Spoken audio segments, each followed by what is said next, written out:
गव्हाच्या पिठाची आपण जे चपाती करतो त्या चपातीपासून असे एक स्वादिष्ट असा पराठा तयार करा. पराठा म्हणा, पिझ्झा म्हणा किंवा काही तुम्हाला जे आवडत असेल, कचोरी म्हणा, तर कमेंट बॉक्समध्ये अवश्य सांगा. आणि चला संपूर्ण रेसिपी आपण पाहूया. आता पराठा वेगळ्या पद्धतीचं करूया, कारण पनीर उरलेलं होतं.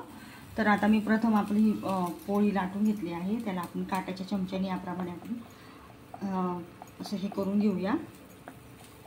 आपल्याला त्याच्यावरून आपल्याला चीज लावायचं आहे. ह्याला पण करून घेऊया आपण. आता प्रथम आपल्याला याला चीज लावायचं आहे. लावून घ्यायचं आहे त्या.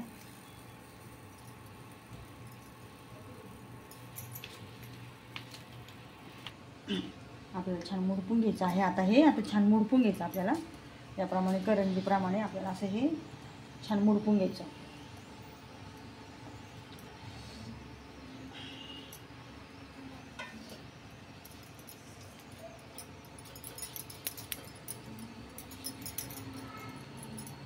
आपल्याला छिद्र काढलेलं आहे. आपण त्याच्यामध्ये असं छानपैकी असं छान काढायचं.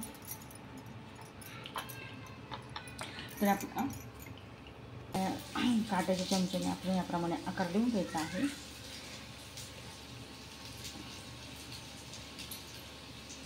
पनीर टाकायचं आहे याच्यामध्ये आपल्याला.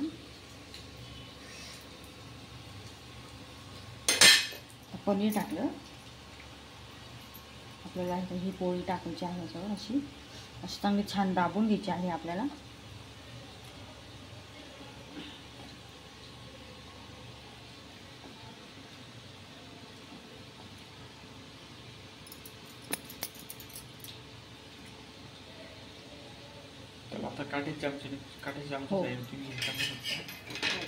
काट्याच्या चमच्याने आपल्याला परत पुन्हा ते व्यवस्थित करून घ्यायचं. हे आता आपलं पुन्हा आकार द्यायचा आहे काट्याच्या चमच्याने छानपैकी. असं मस्त छान दिसलं पाहिजे. त्याच्यावर आपल्याला कलोंजी टाकायची आहे. कलोंजी टाकायची. मस्त छान तेल लावून घ्यायचं आहे.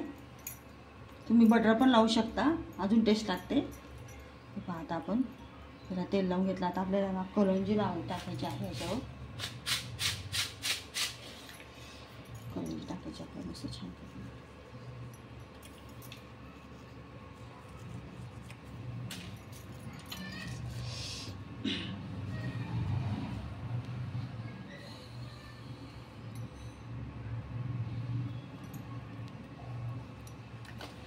आणि आता आपल्याला असंच तव्यावर ठेवायचं आहे. नाही का, तेल टाकलेलं थोडंसं.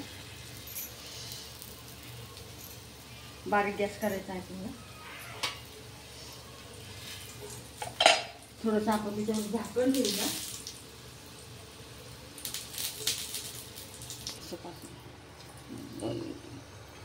झाकण ठेवलं आपण 2 मिनिटं.